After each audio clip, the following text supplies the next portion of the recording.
নার্সিংহোমে না গেলে মহারানীর দেখা পাবো কি করে? ওর পরীক্ষা নিতে হবে না?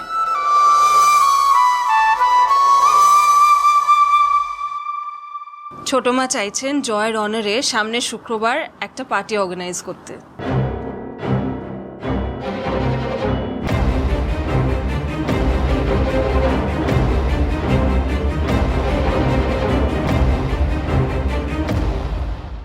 এত বছর পর ছেলেটা আবার ফিরে এলো বাড়িতে, এত বড় বিজনেস সামলাচ্ছে, ওর একটা সাংঘাতিক দুর্ঘটনার মুখ থেকে ফিরে এলো বাবা।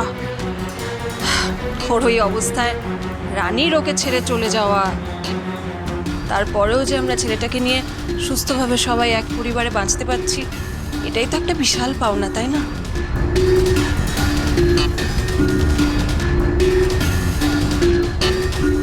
এই বড় বৌদিকে কি বলবো জানি না, মানে একদিন যদি রানীর পেছনে না লাগতে পারে বোধহয় ভাত হজম হয় না মহিলার। সত্যি মানে আমারও কিছু বলার নেই। সেই জন্যই আর কি ছোট মা চাইছে একটু সেলিব্রেট করতে এই ব্যাপারটা। আর এই পুরো অনুষ্ঠানের দায়িত্ব কিন্তু আমার উপর, তাই পার্টিটা আমরা বাড়িতে করব না কোনো ব্যাঙ্কোয়েট ভাড়া করব সেটা আমরা পরে ডিসাইড করে নেব, কিন্তু পার্টিটা হবেই, সামনে শুক্রবারই হবে। আর সেদিন কিন্তু জয়ের পাশে থাকতেই হবে আনিশাকে, এটা মাস্ট।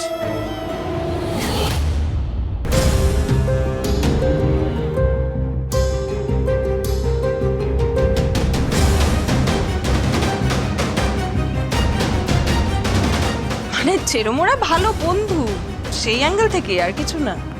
এক মিনিট, আগামী শুক্রবার মানে তো কিরে মেজদা? হ্যাঁ, এই দিনটা আমরা কেউই ভুলিনি। হ্যাঁ, ওই দিন তো রানী আর ভাইয়ের বিবাহ বার্ষিকী।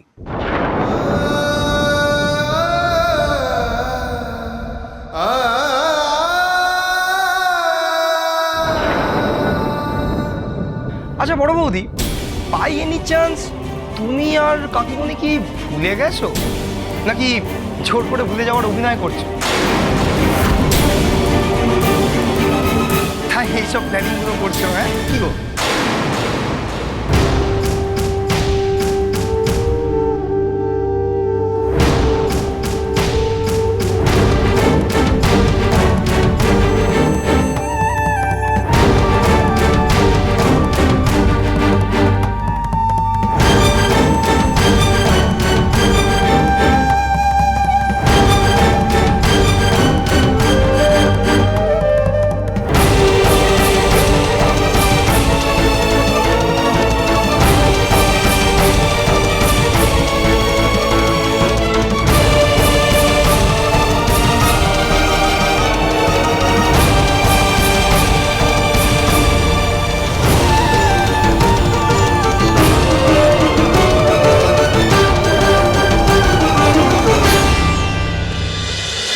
তোমাদের জানি সোম থেকে রবি প্রতিদিন সন্ধ্যে ৬টায় স্টার জলসায় ও ডিজনি প্লাস হটস্টারে।